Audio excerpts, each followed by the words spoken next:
Hello, it's Wednesday evening. How are you? I'm William Brougham in Sydney, and you're watching at home on InViewTV, the programme where we interview people from the world of the arts, show business, politics, business, and even sport. How have you been? Have you had a good week? My week's been pretty busy, getting a lot of work done, enjoying the warmer weather, although here in Sydney, we had a bit of a mixed day weather-wise, but I quite like the cool because I do have hay fever.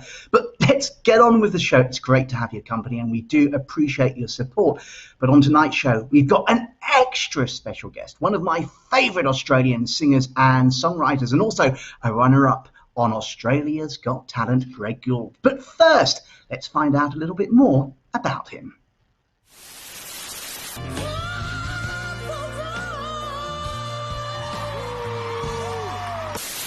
What's it gonna be? 'Cause I can't pretend. Euphoria, forever till the end of time. Anyone, I need anyone.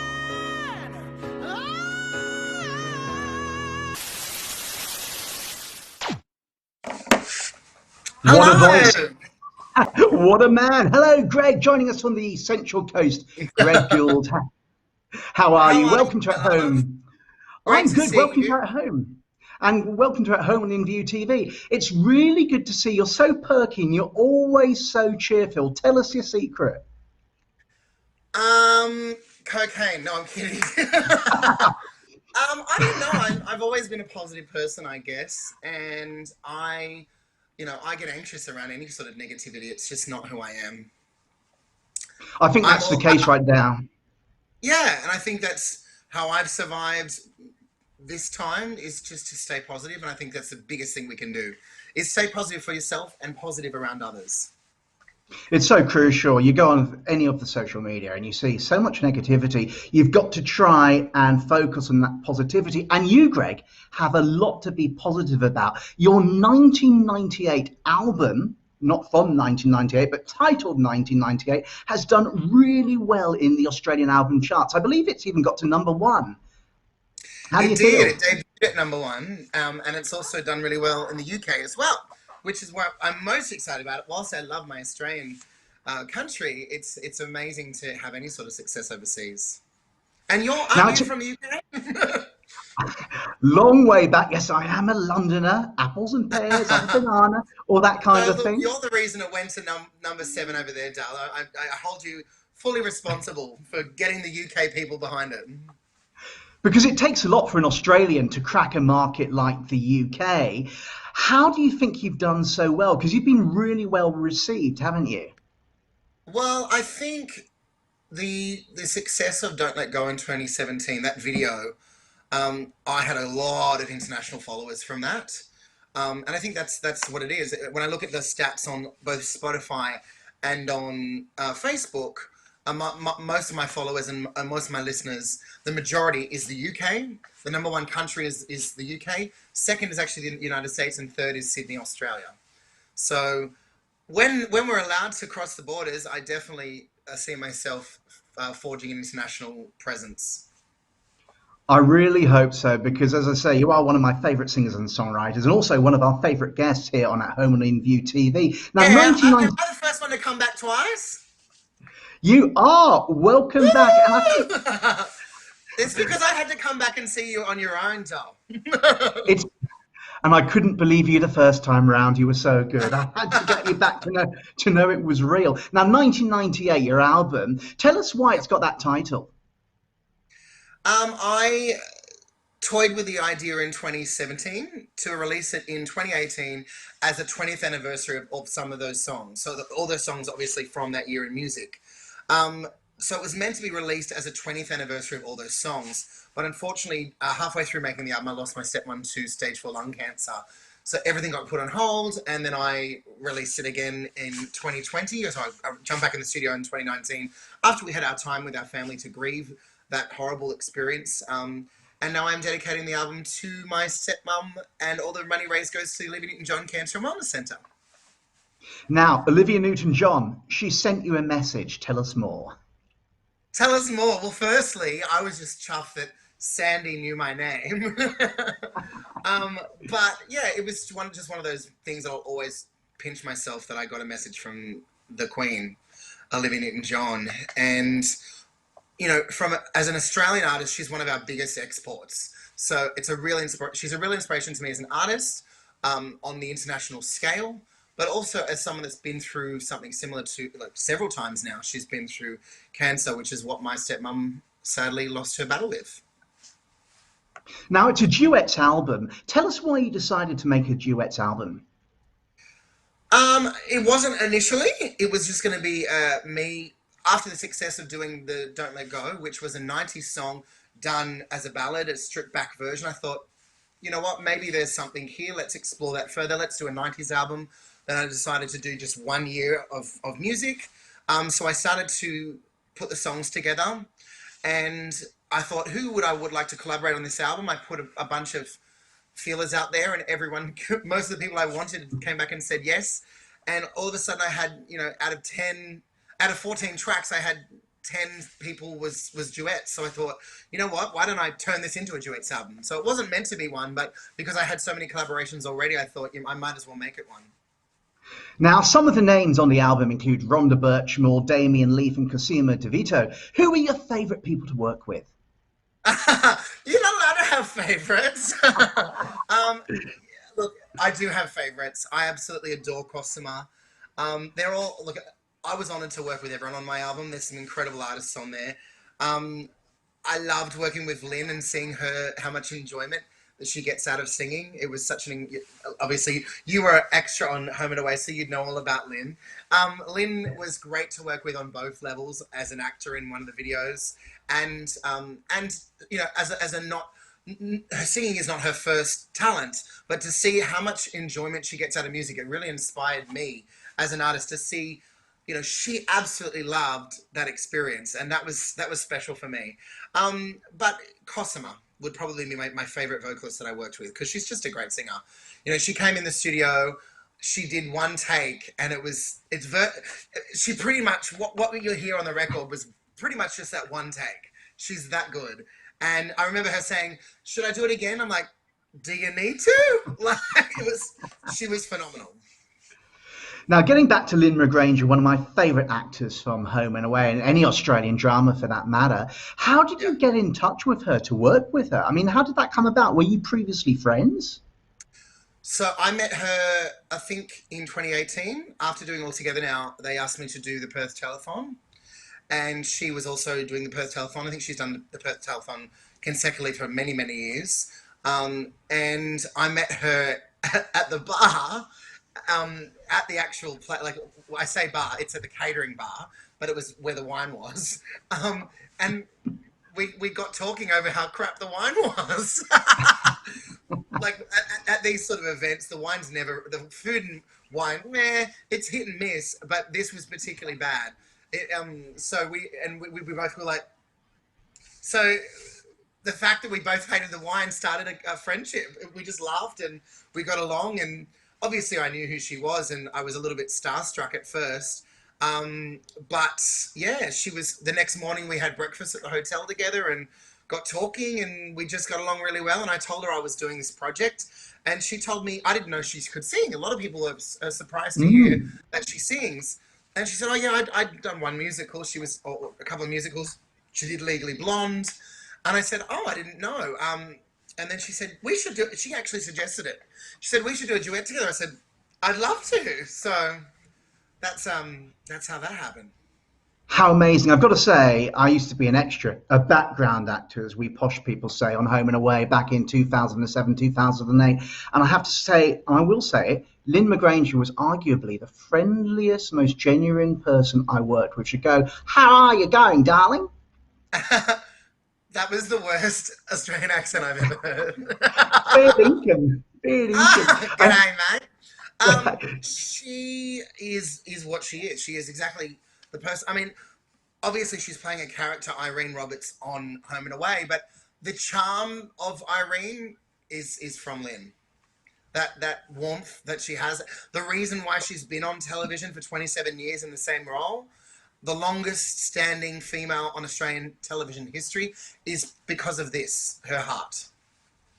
Now, hopefully, Lynn is watching this. I know she's a busy woman, but we would love, if you're watching, Lynn, and even if you're not, get word back to her. We would love to have Lynn McGrange, a star of stage. You're gonna have to start. on You're gonna have to screen. start at change.org or something and get petitions to have her on your show, I think. Lynn, if you're watching, come on the show. But before we carry on with the interview, because I love hearing about 1998, we better hear one of the tracks and see one of the videos from the album. And of course, we've talked about Lynn a lot. So let's hear a track you wrote. Well, you didn't write, but you were very much involved with, and you directed the video, The Boy Yes. Is Mine, featuring Lynn herself. Let's take a look. And hey,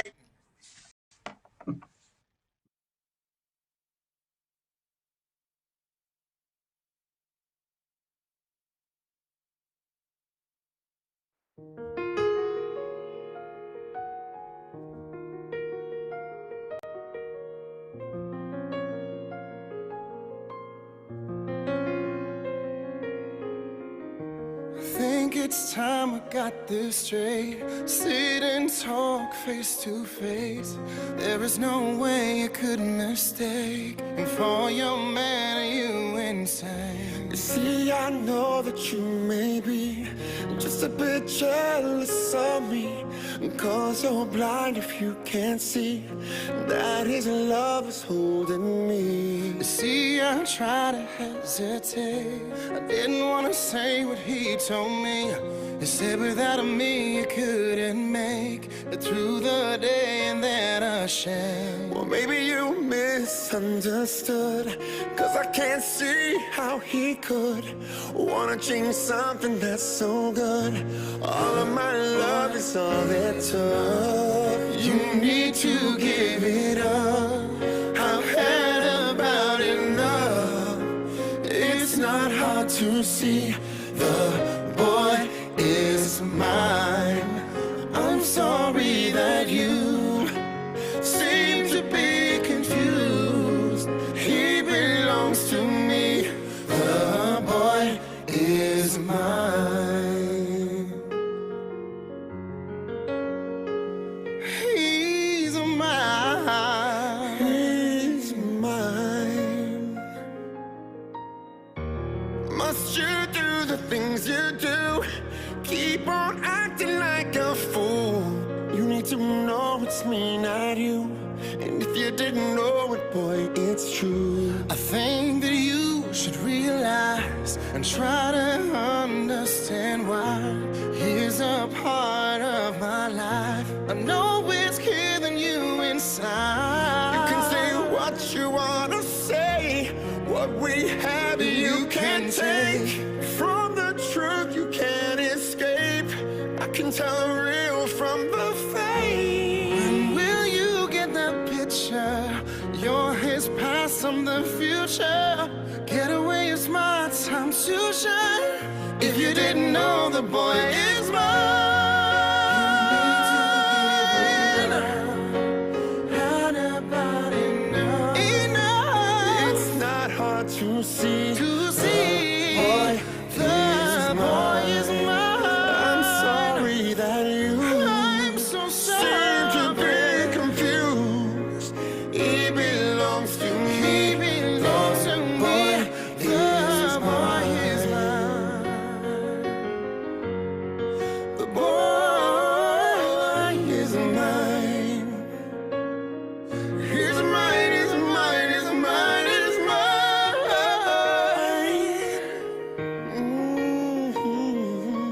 He's mine.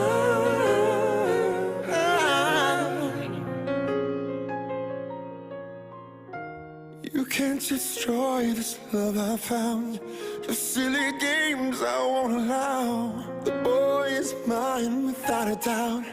You might as well throw in the towel. What makes you think that he wants you when I'm the one that brought him to the special place that's in my heart? He is my love right from the start. You need to give it up. Had about it, just about it. It's not hard to see the boy is mine.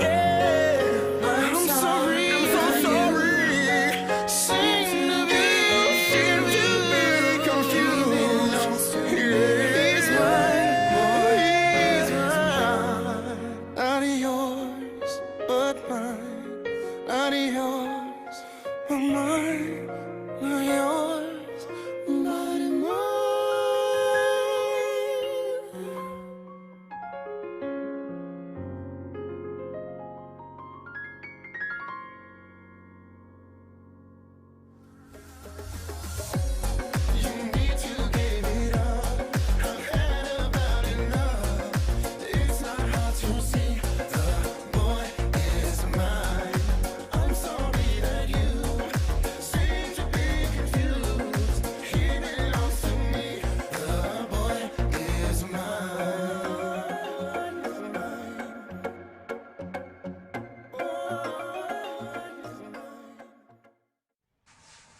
Greg Gould and Peyton there with The Boy Is Mine. What a fantastic song, and of course featuring Lynn McGranger. Now that video, Greg, you were the director.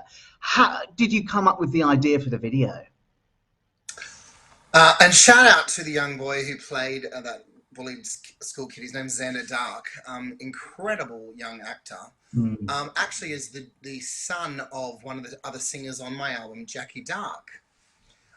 So the idea came from too much alcohol, too many wines over a Skype chat with Peyton, because we really didn't want it to. Obviously, it's a gay enough as it is, having two men singing about a man, essentially, because the original intention of the song was about two females fighting over a man.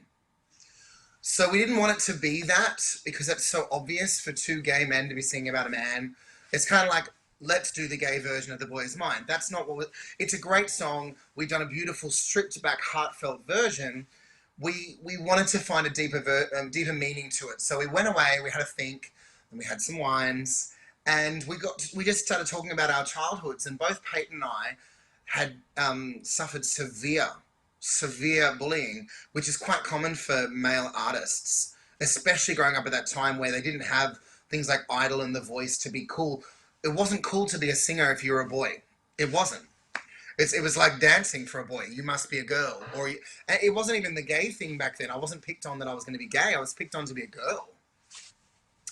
To the point where started as emotional, verbal abuse to quite physical as well. And thankfully I had my brother in the year above me. He would protect me sometimes, but I still copped a beating sometimes too. And Peyton had experienced similar things. So the story was actually born out of, we then both went away and listened to the song again from the perspective of a mother saying, this boy is mine. You can't have him. You can't hurt him. Leave him alone. Instead of leave my man alone, it's leave this child alone. And yeah, so all of those things that we see in the video were from experiences when that boy is sitting in the cubicle in the bathroom, locking himself just so he can be safe enough to eat his lunch. Mm-hmm. That happened to Peyton nearly every day. When that kid's sitting on the oval reading a book, okay, I wasn't much of a book reader, let's be honest. I read magazines, that's as far as I go. I watch the movie. But I definitely listen to a lot of music, and the safest place for me was to sit in the middle of the oval with my headphones on and trying to escape, because I knew that there were teachers that would be enough teachers to see me in plain sight in the middle of the oval. So that became what I did every day. Is every lunch I would just sit in the middle of the oval and with my headphones. So essentially the young boy on the video is Peyton and yourself. Yes, combined. It's our combined experiences with bullying. Well, you're watching. My mum did have to come to the school one time because I had hidden. Oh, awful. So, I mean, I know so many people who've had terrible bullying experiences, and you don't forget, people sometimes say move on. You can't just simply move on. You've got to make the best of it, but it stays with you. It does definitely stay with you, and it still exists. You know, I moved away from Sydney, if I may. I do love Sydney, but I didn't find my place there. I'm from the Central Coast. Maybe it's just we're brought up a little differently. The people here are slightly different. There's not as much hustle and bustle, and I found the best thing I ever did was move out of the city because there's a lot of tall poppy. I don't find people very supportive. There's a lot of, you know, as an artist, you know, you're putting everything you do, everything you say is met with some sort of criticism. And cyberbullying I get a lot too. So I still face it, but I'm also a very different person because of it, and a stronger person, and being able to put these sort of pieces of art out there that stand up for what I went through, to show others that they aren't alone, to show, it was actually quite successful in the fact that Xander, the boy in the clip, who does get bullied, who used to get bullied a lot as well. So two things. One, during the filming of it, he actually had to stop and he started crying because he said to his mum and me, why would people be so cruel? So as we're making it, it affected him playing this role to say, I can't believe that this happened. And he didn't even want to continue filming on the day. And his mum said to him, think about what you're doing, though, is going to help inspire other kids. And he to his credit, he stood up in that moment and dusted himself off and completed the day's filming and said, you know what, you're right. The other thing is he went to school the week that the video came out, and he had two boys come up to him and say, I'm sorry. And he said, for what? I'm sorry that I ever bullied you. I watched you in that video. And now to the point that some of these kids that used to pick on him protect him and make sure that he doesn't get picked on. It's so important. I myself was bullied at school, and about 5 years ago, one of those pupils, he wasn't even in my class, wrote to me to apologize. The funny thing, the strange thing is, I don't actually remember that individual bullying me. Sure. But then the fact that this gentleman has messaged you is a testament to not only the bullies, the people that get bullied, but it actually affects the people that do the bullying. It does, and your video's doing that. Want to apologize to you? It had affected him to that point. As an adult, he still felt remorse for what he did to you. That's powerful. And can I say to you, thank you for using your platform to highlight the issues of bullying. Absolutely. So thank you. I think that's something that's important to me now, William. I think once you start doing these message videos that have got social justice in them, it's hard not, for me, it's hard not now to create something as impactful as that. I want to continue to make these empowering videos that hopefully will, affect people positively, make people wake up. I want to make art that has a message to it, or art that speaks. You're watching At Home on InViewTV, and our guest this week is Greg Gould, singer and songwriter and runner-up on Australia's Got Talent, and we are being broadcast live on Facebook, YouTube, and Olo Play. Now, Greg, let's go way, way, way back. Where does your love of music come from? That's a really good question. My earliest memories of singing are just around the house. I don't think my parents particularly noticed that I had quite a voice on me, but it wasn't until I was in year 2 at school, prior to me being bullied. It was actually after this sort of happened that I started to get bullied for, I guess, having something different, having a talent. I was in year 2. I brought in, I don't know if you remember those, my first cassette player microphone things. And I brought in for show and tell, and my Mrs. Boland, I'll never forget her name. And she actually wrote to me when the Boy Is Mine video came out, actually on Facebook. She found me on Facebook. My second grade teacher reached out and said, Greg, I remember like it was yesterday what you went through. And I'm so proud to see how far you've come. And now that you're actually using your platform to stop that happening from other kids. Anyway, so I brought in this thing, and she said, well, you can't just bring that in. You've got to sing us a song. So, of course, I don't know if this is any indication of why I'm so fabulous now, but the cassette was What's Love Got to Do With It by Tina Turner. Wow, a favourite of mine. So here I was, about 7 years old, belting out a bit of Tina Turner, and she pulled my parents into the school and said, I think your son's got a real talent. Now tell me, how did you... Yeah. How did you get your start in the music industry? I would say my start. I mean, I that's a really hard question because I've done a lot of things. Because I mean, I was a professional singer on cruise ships for 2 years when I was 21. That could be looked at as a start. But as a true artist, as what people know me now as, I guess, would be Australia's Got Talent. Now, on Australia's Got Talent, you were a runner-up, but several years before, you had appeared on Australian Idol, hadn't you? Tell us about that experience. That was an experience. Um, I don't know if it was a good experience, but it was an experience. I auditioned at 16 years old. I sang my song. I've spoken about this before. I'm not sure if you know the story, but um, after singing my song, it was Marsha Hines, Carl Sandilands, and Mark Holden. And Marsha spoke first and said, "What you just did was dynamite." So she was, yep. So I'm thinking, great, that's 1 out of 3, and now I've got to press the other 2. Then Carl Sandilands straight up just said, "Hey, Greg, I want to ask you a personal question. Are you gay or are you straight?" To which I Wow. replied that I was confused and I hadn't figured that out in myself, because I hadn't. That was the truth. I was still going through that, accepting my sexuality. Um, so I actually said, "Look, I'm confused and I'd like to remain label free." To which Mark Holden replied, "Come on, mate, label free means you're gay."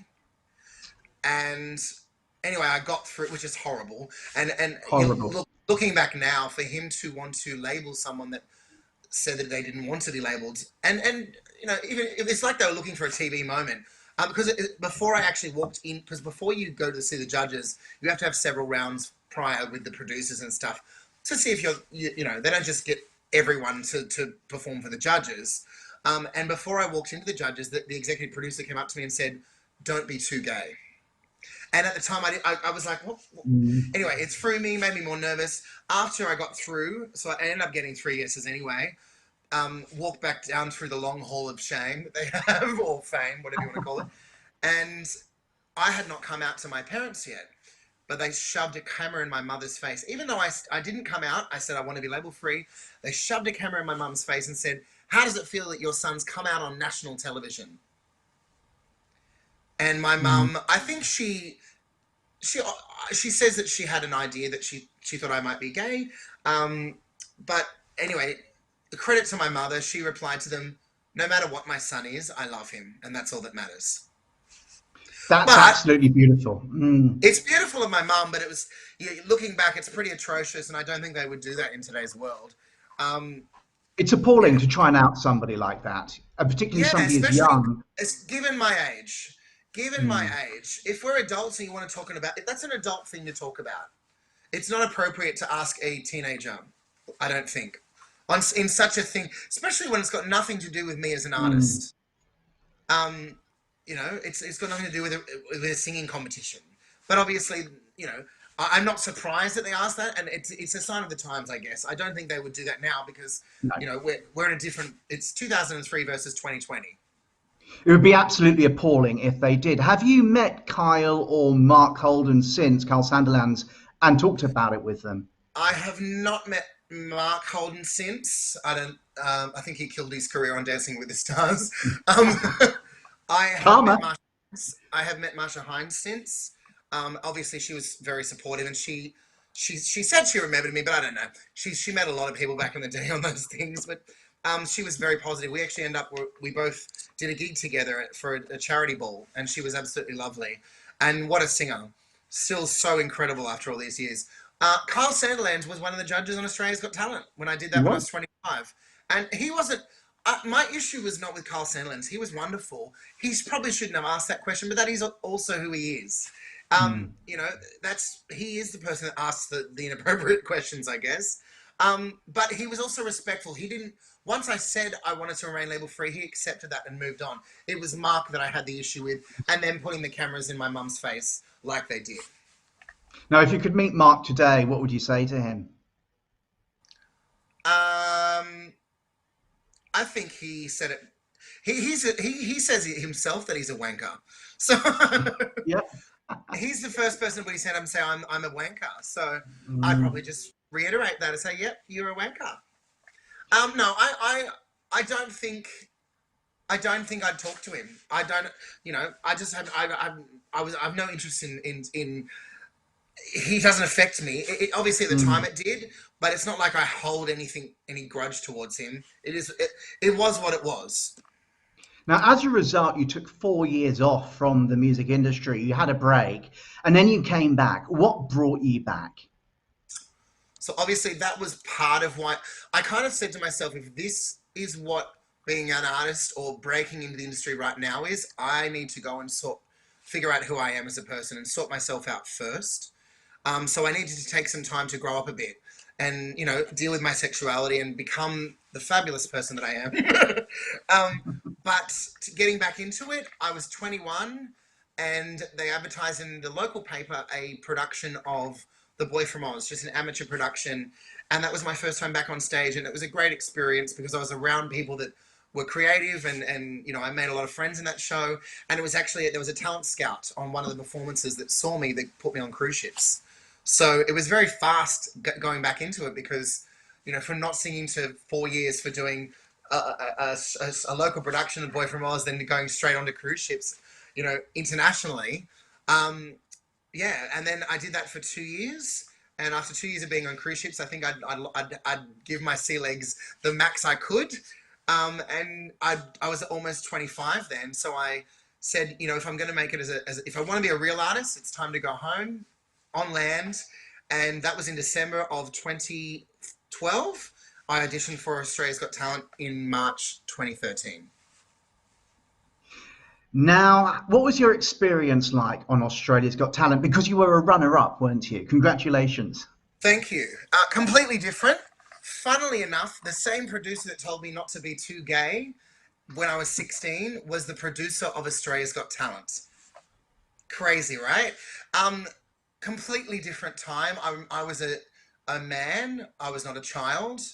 I had found myself. I had traveled the world. I'd had some life experience. And I knew what I wanted to do. And I also knew what I was getting myself into. And I had the maturity to deal with being on a reality television show. So, and I also went in with the right expectations, which were pretty much none. And I knew that it was not going to be an overnight success, no matter how I turned out, even if I'd won the show. It's just a stepping stone and a platform to get exposure, and that's what it was for me. I chose that show over The X Factor, The Voice, all the others, because I didn't want it to be about the judges and the drama and being on someone's team and competition. Whereas I find with Australia's Got Talent, that platform, it's not just singing, so it's a much more variety entertainment show. And you present what you present. You go in there, you do your act. Yes, they judge you, but you're not on anyone's team. It's not the judges against each other. It's just it's a friendlier, more family-based platform. And I was able to just do my thing and get judged on that. And lucky for me, they liked what I did. Now, what advice do you have for people who want to go on these TV competitions? Well, I can only speak to my experience on AGT, which is good. That show, I would say, is probably, if I was to do one again, it would be that still, because the same reasons I went on it. I think it's less about the judges and more about the talent. Of course, they do have celebrity judges. All these shows now, you think of it back in the day when Idol started, Mark Holden wasn't a big celebrity. Ian Dickinson was a record guy. He was virtually unknown to the Australian public, but now it's all about the big celebrity judges. So it's a different time. My advice would be to, again, have no expectations, be true to yourself, and have a good psychiatrist afterwards. I don't know. It's a tough gig. It can be a really tough gig for some because you never know what they want you for. It is a TV show. It's a TV show before a talent show. So just know who you are and go in there with the right expectations, which is just to get some exposure, rather than if you mentally go in with it thinking that it's going to make you a star, you're only going to be disappointed. Now, in a moment, we're going to hear you sing live. I can't wait. But before that, you have since on Channel 7 become a judge on All Together Now. What was it like being a judge as opposed to a contestant? Well, I mean, you call me judge. There was 100 of us. So to put it into perspective, it's not like I was the Kyle Sandilands of that show. And they had a main judge, which was Ronan Keating. It was, it was a lot of fun. I made a lot of friends, but that's all it really was. That show wasn't, it was a fun show rather than, I didn't take, whilst we took it seriously, we were there to encourage the people rather than judge them. So it was a very fun experience.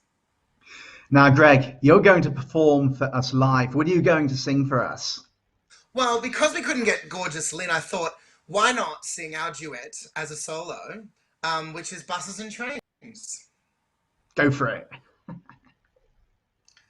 Right. Technology, 2 seconds, my people. It's thinking about it. Okay. Hey, Mom, why didn't you tell me? Why didn't you see a thing or two? You just let me go out into the world. You never thought to share what you knew. So I won't. I can't keep on with you. I sunk out at sea, crashed my car, gone insane, and it felt so good.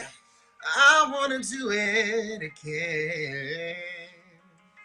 Hey, Mom, why didn't you warn me? 'Cause about boys is something I should have known. They're like chocolate cake, like cigarettes. I know they're bad for me, but I just can't leave them alone. So I got hit by a train, keep falling in love, it's just kind of the same. I'm sunk out at sea, crashed my car, gone insane, and it felt so good, I wanna do it again. I got, and it felt so good,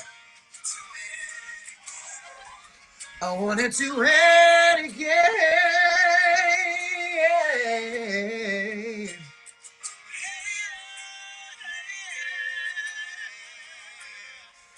I said, oh, it felt so good.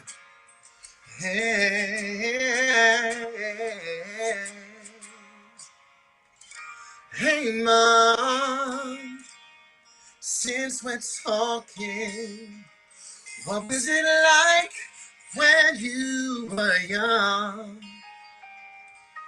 Has the world changed, or is it still the same? A man can kill and still be the sweetest fun.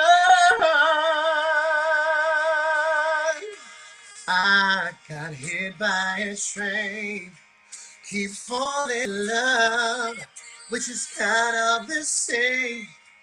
I'm sunk out at sea, crashed my car, gone insane, and it felt so good, I wanna do it again.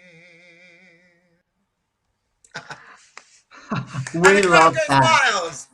Bravo, bravo. Greg Gould I there on can At see the Home. crowd there behind you. They're loving it.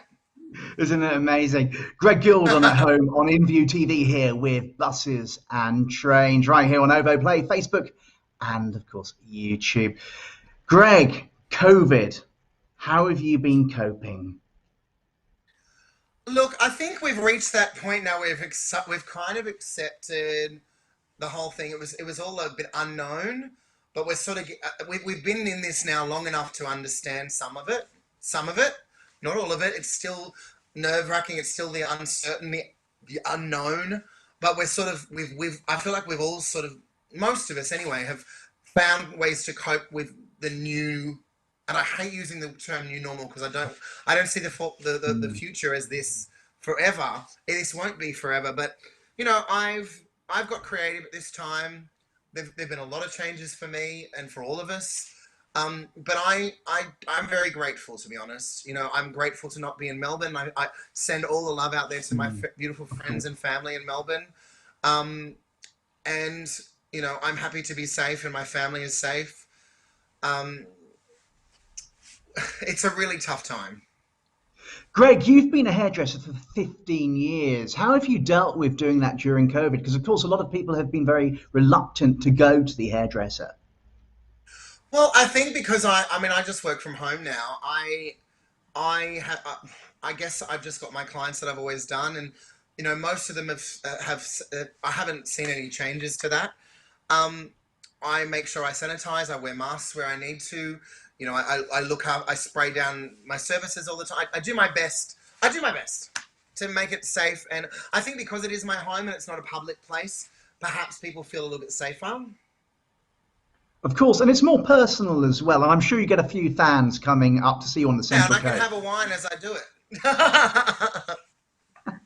I love it. But, you know, your talents don't end there. You're also a singing teacher. What's that been like?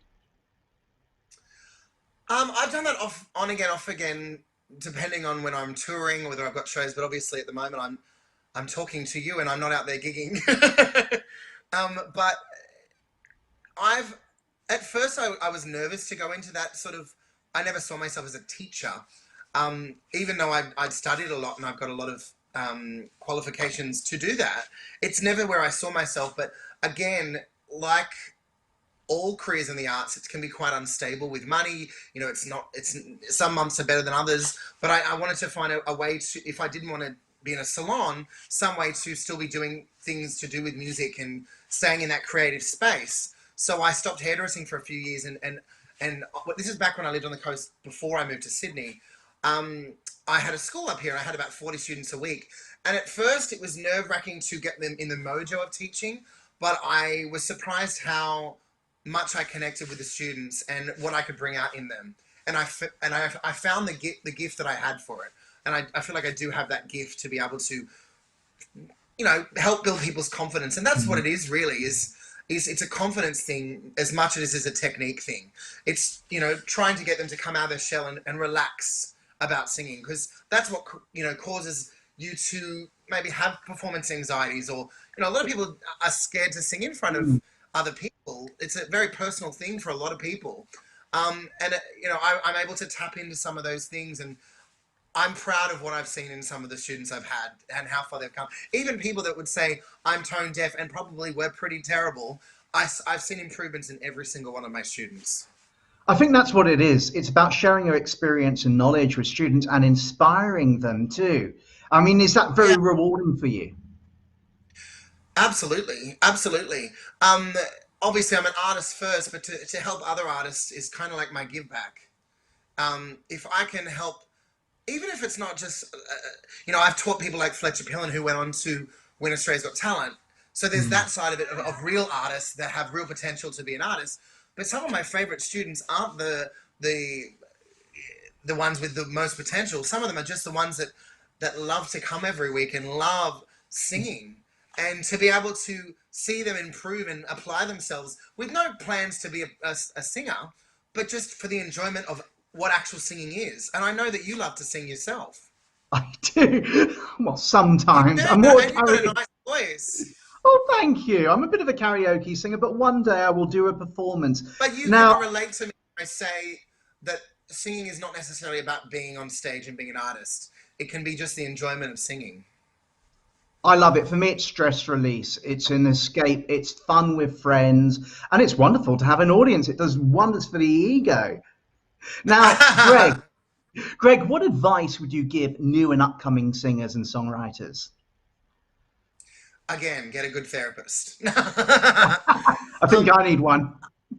I think at this time in particular, because you know, had you asked me that question 6 months ago before the world turned into Armageddon, I probably would have had different advice. But I'm going to be more specific and say that at this time, now is the time to write, to get creative, to try new things. Don't waste this time and thinking, well, there's nothing for me at the moment, so I'm just going to sit at home and do nothing. Use this time to write. get creative, collaborate. You know, you and I could write a song right now if we wanted to. Do you know what I'm saying? That don't let, even those that are in lockdown, don't let that stop you. And use this time to really find what it is that you want to do once the venues do start to open up. You know, even I would say arm yourself with what is next. So for me, I'm at the moment in working out what I'm going to do once the, you know, because once the venues open up, we're all going to be scrambling for gigs. We're all going to be, you know, it's a very different. Well, some venues are already booked up until the end of next year, but they have no idea when they're going to be able to open. Now, one day So I would love to collaborate with you. I mean, that would be great fun. Now, a couple more questions, because I really do love your music. What advice, because you've been through a lot in life with your Australian Idol experience and Australia's Got Talent, etc. But what advice would you give yourself, that young Greg starting out? can I swear? I might be fired, but I would say F them. good. Diplomatic. There we go. Don't listen to everybody else. Just like the best thing I ever did was to find my own inner understanding of who I was. You know, so you know you don't have to be anyone else but you. Do you think it's still tougher for an LGBTIQ recording artist, a gay man such as yourself, in the music industry? It definitely was. It's almost become a popular niche now. Whereas it was very niche before, and yes, you know, I've had people say that it would be career suicide to come out back in the day, or you know, I had agents say, "Oh, we'll keep you in mind if we have any gigs around Mardi Gras," because that, you know, because that just pigeonholes me. So I don't think it's like that anymore. There's definitely still prejudice for a lot of things in a lot of industries, whether it's women, whether it's sexuality, whether it's gay, whether it's uh, race. You know, we're living through something right now where race is in the foreground of the battle. You know, there's definitely inequalities in the music industry. I'll say that.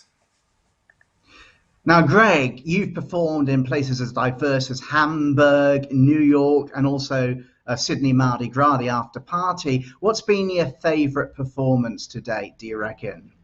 I love the way you say after party. After party? The after Party. party.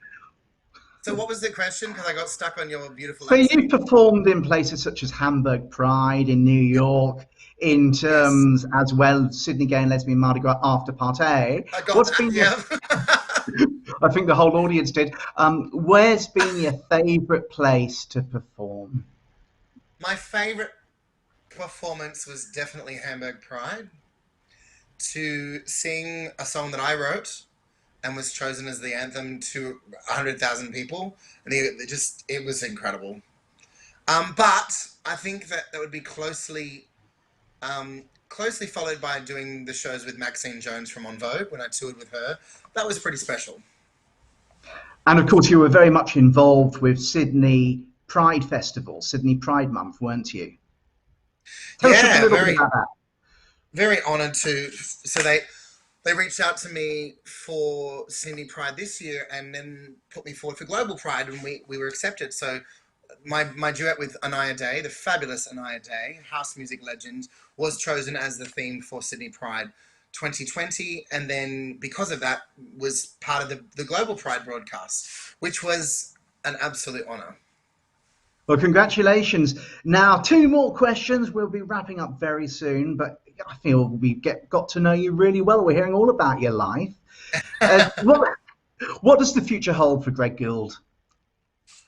Oh, I've got two big projects for next year.